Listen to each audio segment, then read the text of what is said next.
Hey family, hi family. Do you know what?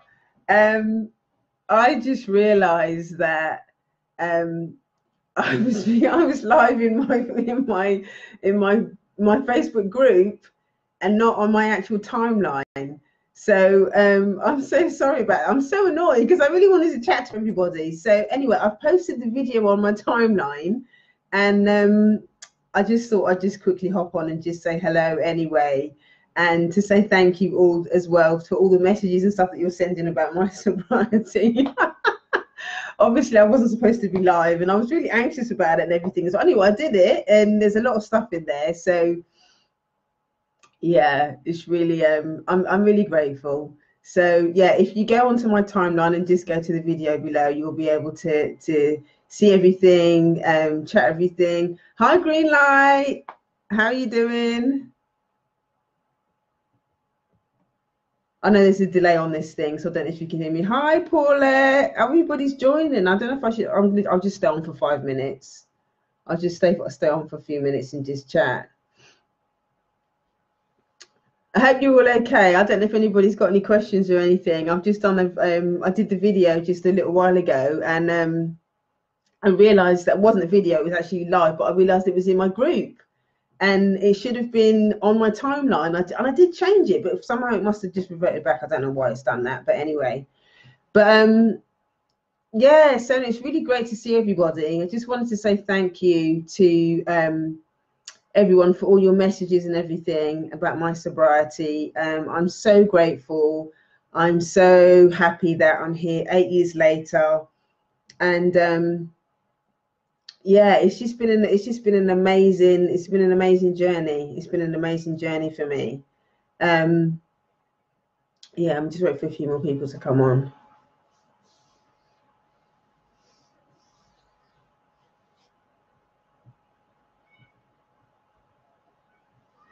If anybody's interested in any more information about racial sobriety or about recovery or, you know, what it is and all of that kind of stuff, I've got a racial sobriety starter guide. If you go to sobriety.juneallen.net, you can find out all the information in there. I'll just talk a little bit about that actually. There's a few people that have joined. So, I'll have a little chat about it now. If anybody's got any questions or anything, you can just drop them in the comments and we'll have a chat about it. Yeah, I came into recovery in 2010 and on the back of a really painful relationship. And oh my God, it was horrendous. It was really, really horrendous. And I didn't understand what was going on. I didn't understand why it was so hard. And so yeah, it was kind of relationship addiction. I realized that, addiction is not just about drinking drugs. It's not just about substances. There are behavioral addictions as well. There are behaviors that can become addictive as a result of trying to mask pain.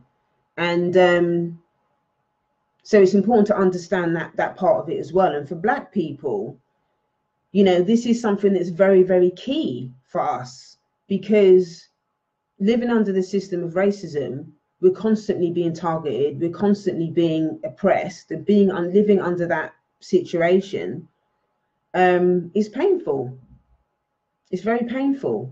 And so there's a lot of us that are going to find ways to be able to manage that pain, whether it's drink or sex or food or whatever it is, shopping, gambling. We've all got our vice to kind of deal with it.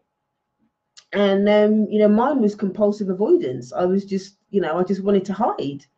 I just wanted to hide from people. I just wanted to hide from relationships, because I just found it really, really painful.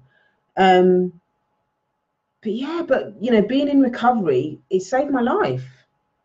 It saved my life because it gave me solutions to be able to deal with life in a much more gentle way. It helped me understand who I was as a human being, and that I do have choices. and that I don't have to live my life at the mercy of other people. I can actually make choices about what I want to do in my life. I can make choices about how I raise my child. I can make choices about, even though we live under the system of racism, as a Black person, I can make choices about my life. But before then, I just felt powerless. I just felt powerless. And I realized in recovery that I'm not powerless. I'm not powerless. I'm powerless over how white supremacy operates, but I'm not powerless over how I respond to it. That's the difference. I'm not powerless over how I respond to it. I don't have to deal with people that practice it.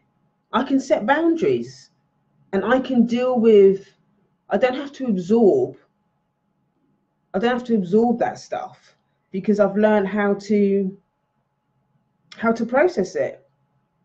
I've learned how to process it. And this is ultimately what my work is now about. My work is about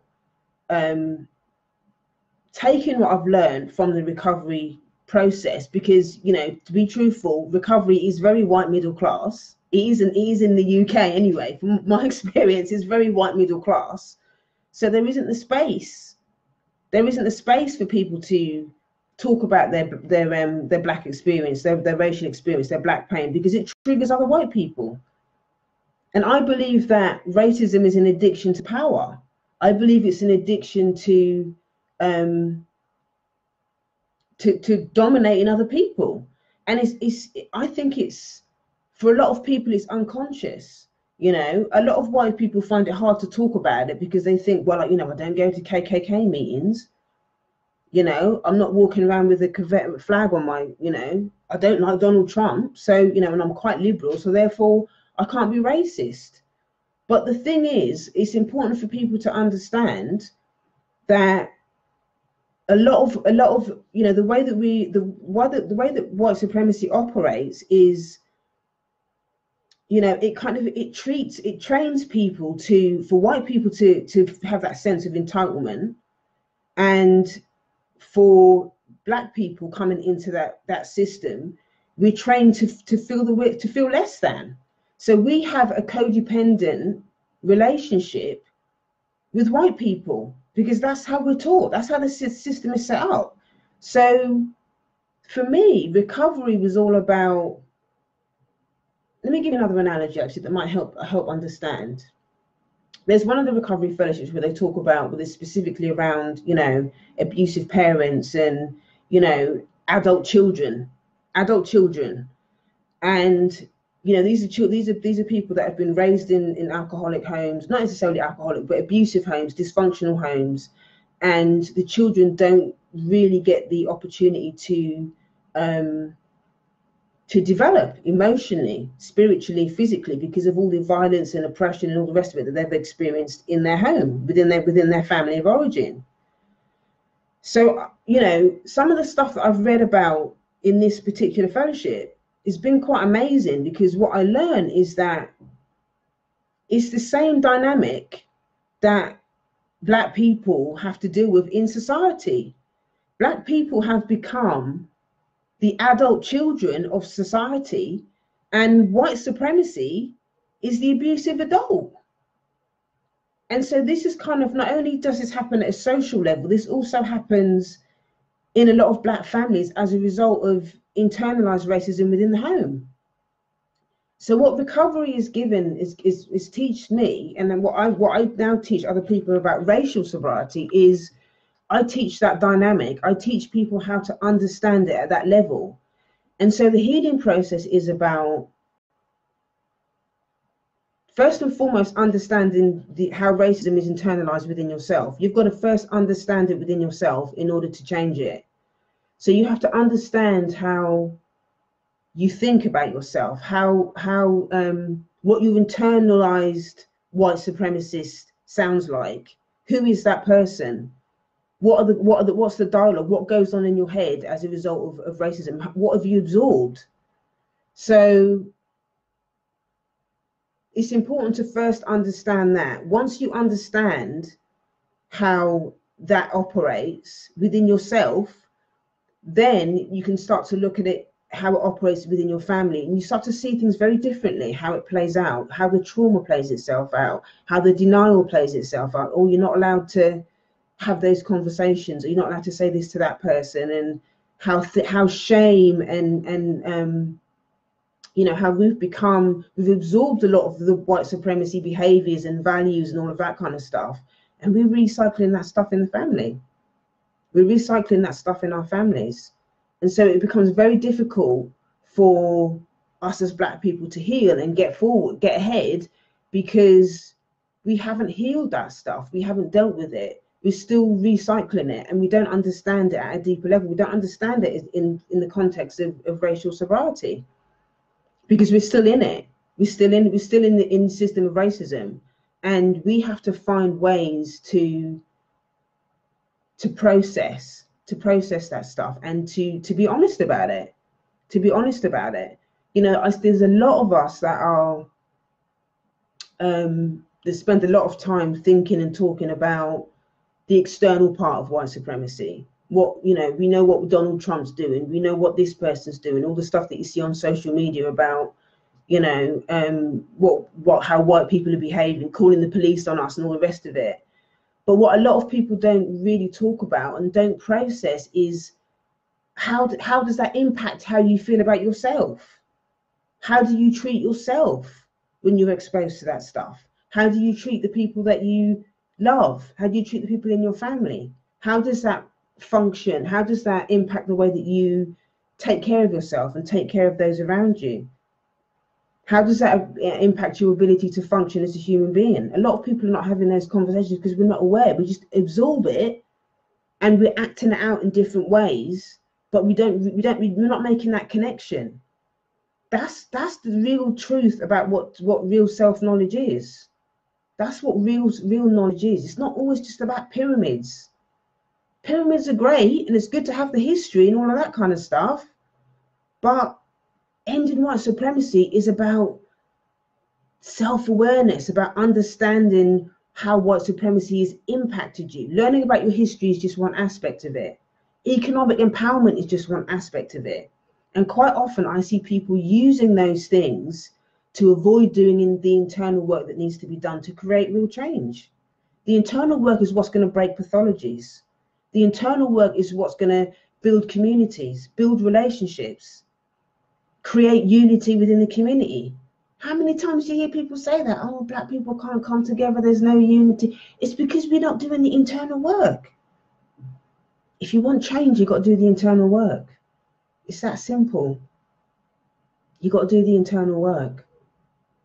I've created this racial sobriety guide. If you go to sobriety.juneallen.net, there's a guide in there with it's only with offers. It's only on for the next 72 hours because it's my sobriety birthday, 8 years.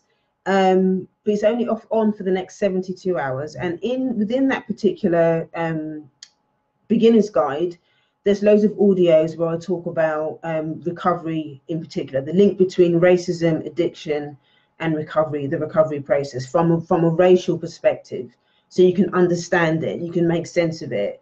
There's loads of information in there about, you know, how to deal with racism in recovery rooms. There's loads of information in there about, you know, I walk you through the first 3 steps as well as an overview of the first 3 steps in there. Yeah, there's top lines in there as well, some cultural behaviors that are going to help you start to build your self-esteem. How to find a great therapist, you know, Black therapist if you need that to kind of accompany your recovery. Gosh, what else is in there? Affirmations. There's one other thing that I put in there as well that was really good. What was it? Oh, it's just gone out of my head. Anyway, if you go to sobriety.juneallen.net, you can download the PDF. It's got all the offers in there for the next 72 hours, one of which is the racial sobriety guide, and you can find all the information in there. Hi, Nikki. Has anyone got any questions or anything? I'm not going to stay on long, because actually I did already do a video a little while ago that I did in my group by mistake, but I did share it to my timeline. So I don't know if anybody's got any questions about racial sobriety. Racial sobriety is so awesome. Man, you've got to get into recovery. It's so awesome. Hi, Nikki. You okay? I need to call you actually. So anybody else got any questions? Because I'm going to hop off in a minute.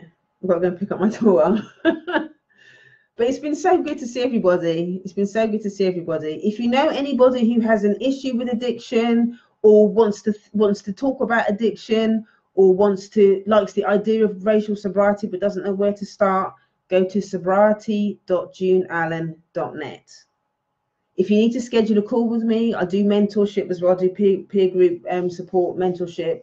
If you want to, if you need more support, you want to talk somewhere a bit more privately, because I know obviously recovery is it's one of those things where you just, it is private thing. What's the term what they use? Anonymity. They're very big on anonymity and stuff like that. So if it's something that you want to talk about but you don't want to share it on here, totally understand. You can email me at info@yardofgreatness.com, or you can schedule a call with me at callme.juneallen.net. Oh, there's loads of people coming on now, and I'm going in a minute. You have to watch the replay, folks. You have to watch the replay. So yeah, I'm going to go now, but thank you so much all for joining. You can watch the other video on my timeline again if there's anything else. I'll go into a bit more detail about 3 awesome things that I love about being in recovery. But yeah, stay in touch, stay connected, and I will catch up with you soon. Oh, big hug as well to you, Nikki. I'll have to send you some pictures. Hi, Sean. How are you? You okay?